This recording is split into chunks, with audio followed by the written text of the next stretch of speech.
You guys could be anywhere right now, but you are here at 9 in the morning, so thank you. Right now, I'd be struggling to see what to start with at work. And the whole time I was walking up, I was saying, don't trip and make a loud thump backstage. Think I accomplished that, but I can't guarantee what'll happen on my way down.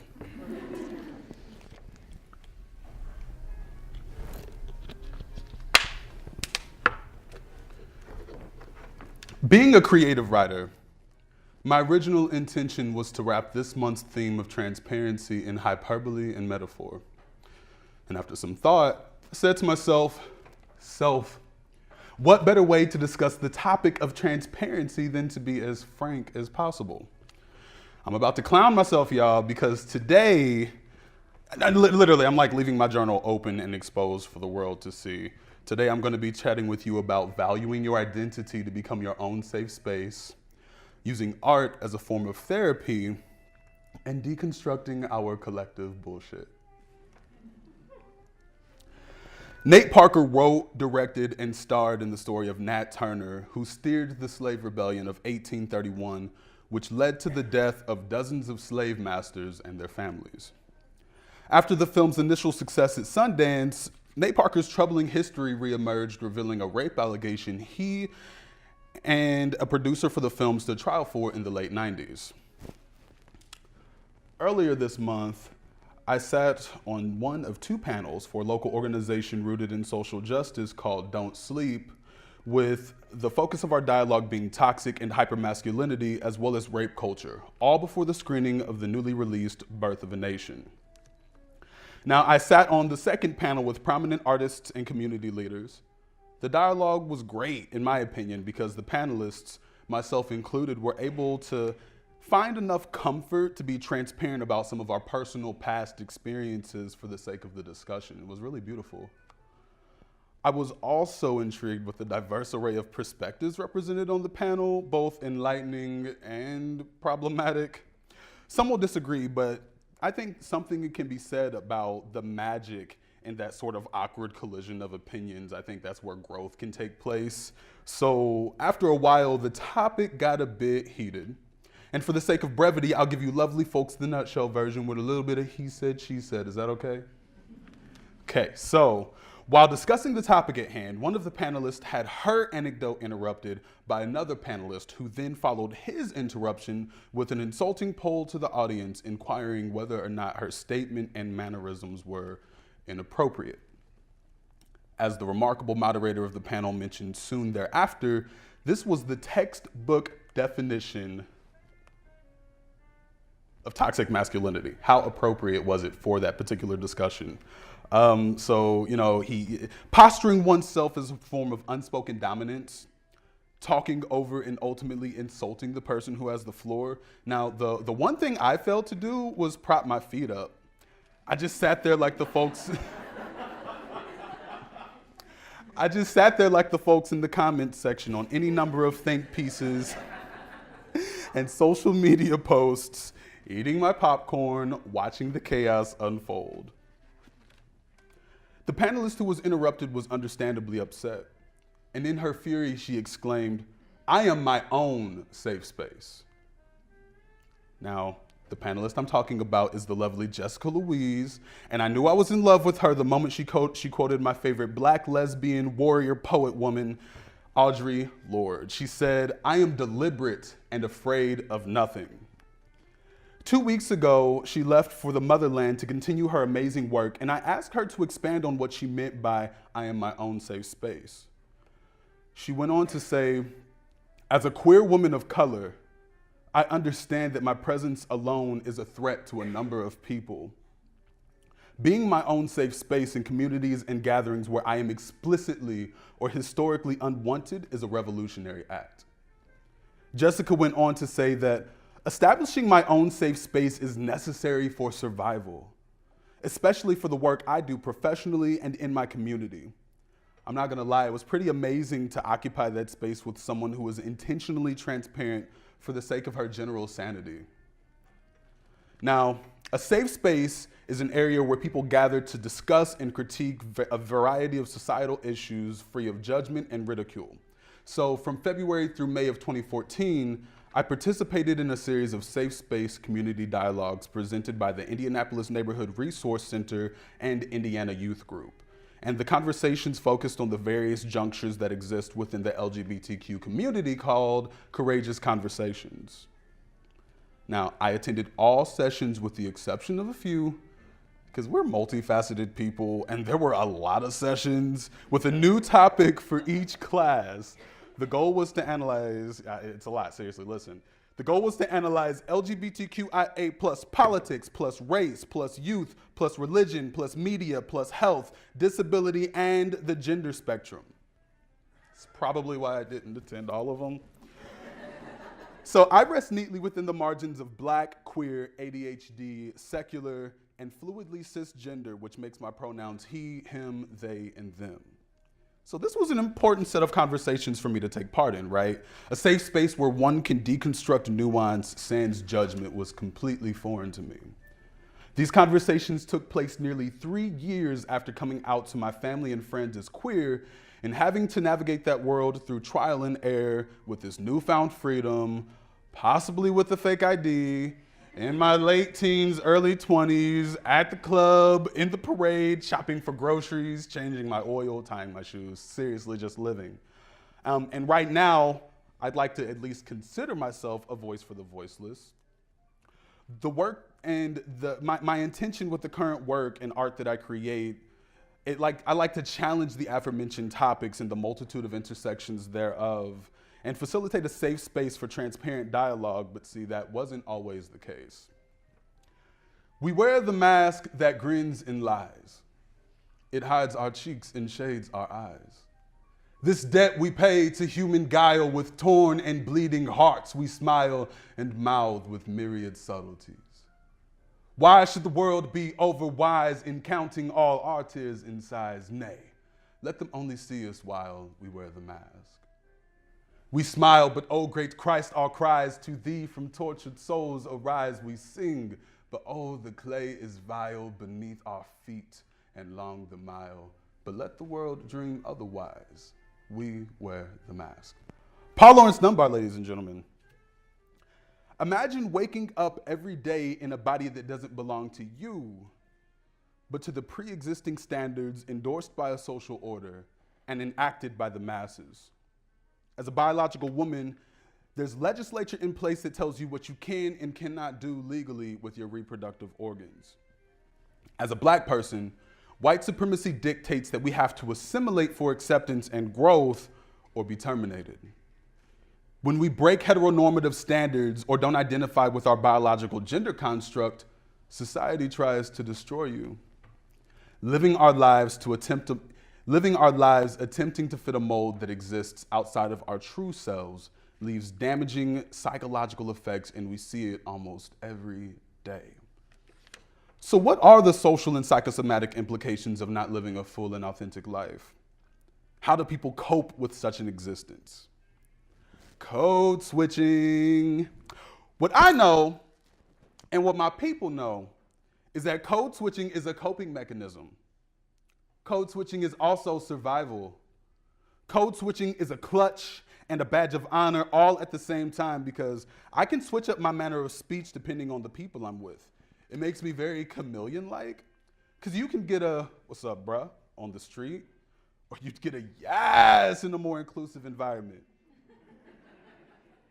You'd get a "yes, ma'am" at work, and a "nigga, what?" among friends. It's a symptom of societal discomfort with transparent individuals. So while still in the awkward early stages in my teens of finding comfort within myself, it was rare for me to find portrayals of Black people, even within my family and network of friends, that held our natural state of being in high regard.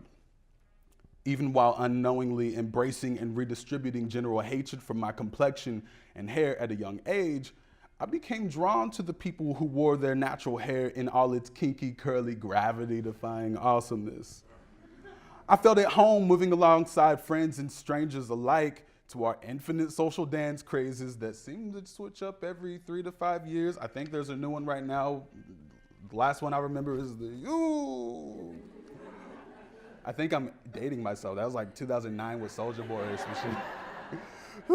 Is this what old feels like? Okay. Badu said that she was live from Badubatron. She said that she was a Nubian phenomenon. Erica said that she was that underwater ill motherfucker from the other sun. And I live for spaces where colloquial speech and slang seamlessly overlap to blur the lines of formal language without the mental weight of having to code switch. As cool as it may appear from the outside looking in, that shit's a burden. So there's this sense of trepidation that comes with having to code switch for survival. I'm mindful of the intonation in my voice and the posture in my stance in certain spaces. And the position of my shirt too, I guess. That's survival. I keep my wallet on my lap when I'm driving so I'm not suspected of reaching for a gun during regular traffic stops. Even with the yes sir, no sir thing I've got going on just to save my life. That shit is survival. I break my back to ensure that my body isn't harmed because of a loose cannon or a bad apple. That shit is survival. I shouldn't have to tread lightly and tiptoe around my personal truth or walk on eggshells all my life. But this is what people living in the margins do for survival. A degree won't save you. A suit won't save you. Lots of money won't save you. So what will? Transparency, being your own safe space. Being transparent means that the you want to present to the world is free from constraint. Being transparent means that you don't fall for the okie doke and instead live your fullest, most authentic life. Now, before waking from my proverbial slumber, because I wasn't woke yet, I had not been in a proper space to complete works of art that I could say I'm proud of. Now, art has two functions, right? One is aesthetic and the other is visceral. Those two terms obviously aren't mutually exclusive, as a broad overlap generally comes with the territory of anything considered art, but guys, that's a separate talk. I found myself creating work for people, other people. You know, it would move them to tears or laughter or even passion, but wouldn't necessarily move me. It was purely aesthetic. I later realized that some of the work I created became an outlet for my ego. This is when I decided to take one of many sabbaticals from poetry and performance and from life and just kind of hermitize so I can find out who I am when there is no social media and there is no camera and there are no stages in sight. This is why I'm grateful for places like the Indie Artist Colony. I advocate for spaces like these. Before I signed my lease in 2012, I had to show them my fashion photography portfolio and perform my poetry. It's a brilliant environment full of brilliant, beautiful people that kind of represent all of what Indianapolis artists have to offer. They entertain and organize your events. They paint your iconic landscape-altering murals. They plan and march in your rallies. They are enhancing the aesthetic and the culture of our state in every area they travel. So shout out to Reverie Estates for getting it. Shout out to our arts organizations, figureheads, and nonprofits that see a need and fill it to the best of their abilities. There's always work to be done, but it's the baby steps that count. They take the work beyond higher education's wonderful clubs, student unions, and committees by putting change and action to use in our work and personal environments. Making art the standard, allowing the bizarre to flourish, and giving the creatives room to productively vent. A mentor of mine introduced me to the book Poetry as Insurgent Art by one of my favorite poets, Lawrence Ferlinghetti. It opens with, "I am signaling you through the flames. The North Pole is not where it used to be. Manifest destiny is no longer manifest. Civilization self-destructs. Nemesis is knocking at the door. What are poets for in such an age? What is the use of poetry? Okay, y'all. So if I'm being transparent, about 3 years ago, I found myself ashamed to read anything I composed before the year 2010. I created art that was therapeutic, and it was a channel for me and made me feel good, but I never shared any of it. It was a little too personal. I was afraid because I wasn't being transparent with myself or the people around me. As free as I felt at the time, I didn't realize that I had a massive load of bullshit to unpack. I upheld patriarchal ideals. I slut-shamed. I was a respectable Negro, so I bought into respectability politics, and a portion of the perspectives I drew inspiration from and the art I produced back then reflected my reductive thinking. So here comes the embarrassing part. I see a couple of poets in here who might know what I'm about to do. Don't judge me. There's a poem that I believe forced itself out of my conscious mind because of how trivial the material was. I won poetry slams with it. I toured with it. And it went something like, and it's that chemotherapy smile that draws you. That too proud to wear scars body that makes heaven flinch. See, she's got gator skin without the bumps. And a body of otherworldly proportions too young to comprehend their own use, so her hymen became a target. See, these cats like them naive. And she's got it, so she flaunts it. These cats stack stacks to get cat stacks to come to their party. She gets paid to be naughty, give it up in the Ferrari, front page news story. Sacrificial, its majority got the fame and the glory and the glitz to do splits for the Knicks with Patron in their veins and a baby to be named. Scar tissue isn't an issue when you've got foundation. Scar tissue isn't an issue when you bathe in, I told you it worked itself out of my memory, when you bathe in razor blade honesty, but that's where my memory stops. It's a problematic poem. My intention was to tell the story of a girl who used her body to take her across the globe, but this was attempted from a problematic perspective that I later had to unpack. This is why I'm thankful for the people that are in my life to this day who forced me to confront my own bullshit and unpack that bullshit. Now, the process of unpacking the bullshit can be quite tumultuous and emotional, right? It makes us realize that although we believe ourselves to be good people, inadvertently upholding social ills is something that we've all done or are currently doing. Surprisingly, it's not impossible to be a victim of a societal ill and still uphold its structures.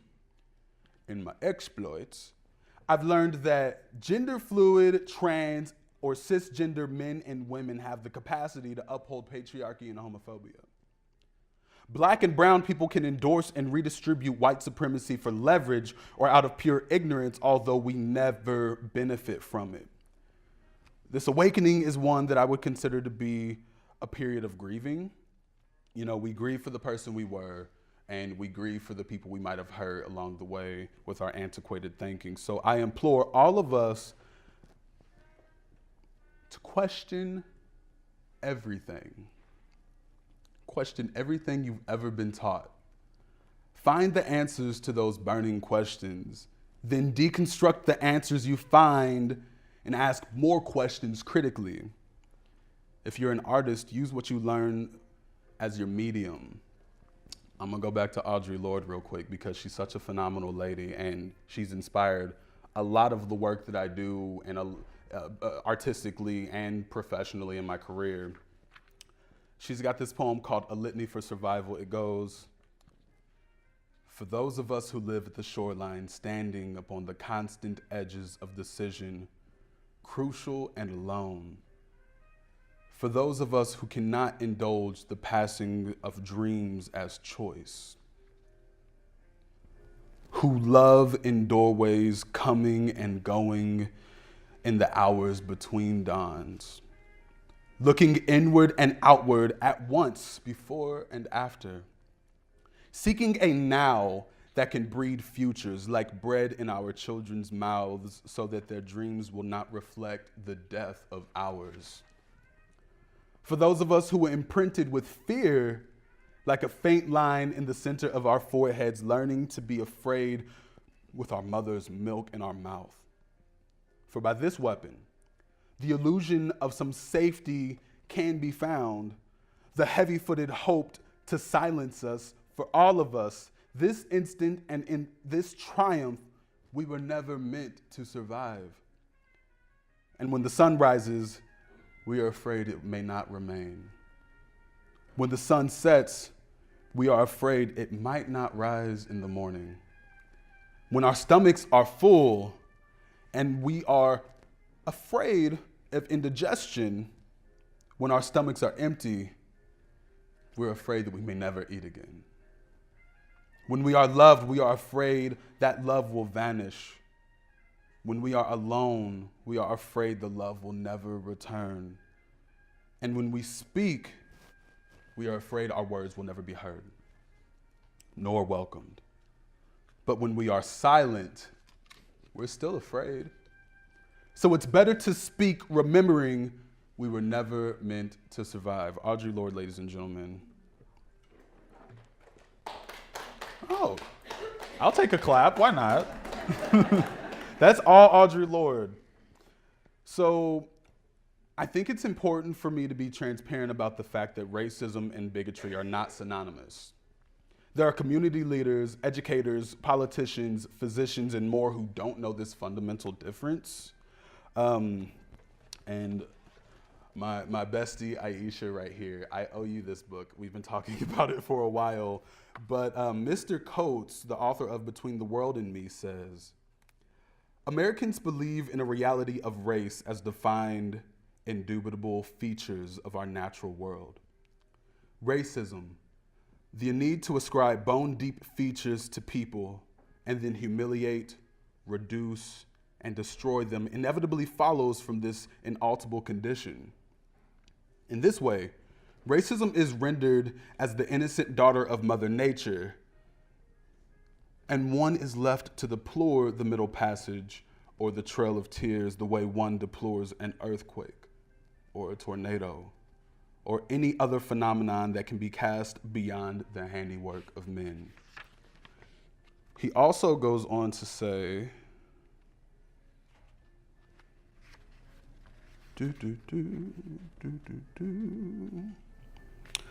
well, clearly my note fell out, but that's okay. Tanisha Coates, he's a very poignant author, and that perspective is very necessary. Now, I'm not sure if he remembers, but my introduction to the difference between racism and bigotry, it was on Twitter from a poet I respect who calls himself Too Black. This had to be like 2009 or 2010, but I made a joke about my late grandmother's sense of humor. She had a disdain for most white people because of her, as a result of her past experiences having to maneuver the Jim Crow era. And I tweeted, oh my gosh, my grandmother hates white people. Ha ha, LOL, she's so racist. And he swiftly replied, is she racist or is she bigoted? Because there is a difference. Now, I took to the interwebs and I did a deep dive into the difference, mostly so I could find the appropriate rebuttal. I was a little offended, but after some critical thinking and reading, I swiftly unpacked my bullshit and I never looked back. It's naturally human to generalize. What demonstrates true empathy is the effort we put into questioning. I mean, because we're just human. And human is as human does. So when you've got a splinter in your eye, it kind of feels like you've literally got a splinter in your eye. So the only image visible is that of a saran-wrapped dream, coursing through gas-filled chambers for us to breathe with our human lungs, only to instigate a battle between logic and faith, like embodying a body of water to quench that insufferable thirst, resting sloppily across the bare skin of a rib cage that hides pieces of hearts, super glued to sleeves in closets that don't often get cleaned unless guts are being spilled like oil in the Gulf. So we shatter mirrors that reflect the light we're not quite ready to see, right? As if the being staring us in the face is Pluto, pre-planted phases, and those pretty planted faces sprout helium feathers from metropolitan soil. You can jump as high as you might, but those pedestals will forever be out of reach, blocking the sky to ensure that our human tongues can't properly articulate the distance between these pupils and the sun, so we spit bullets aimed at a sunset that doesn't exist, hoping to juxtapose logic and faith between teeth that clench the tongues of those cranium-dwelling voices who turn pages of light with blood-stained fingertips. It's almost routine. See, if we're being transparent, I scratch where it itches. And all y'all do too, because we're just human. Imperfections and all. Two random people we never met gave us a lifelong contract to a body we didn't ask for and enrolled us in L-I-F-E, life, where the only way to get a diploma is to kick the bucket. So don't be sorry we don't dance that dance anymore. Don't be sorry we don't kick rusty cans anymore. We can easily tuck nostalgia away in a bottle-rocketed pocket, stop, drop it, and roll two fatties to lighten the mood. Or we can fourth grade time capsule the past and bottle it in a jar near Roman villages where they dance our dances and breathe our scents, because remembering won't be so difficult anymore. See, human is as human does. So when you've got a splinter in your eye, let those monarch patterns ink graffiti onto the lining of your stomach, because that pain makes you tangible to God. And it's almost like we know exactly why we're here.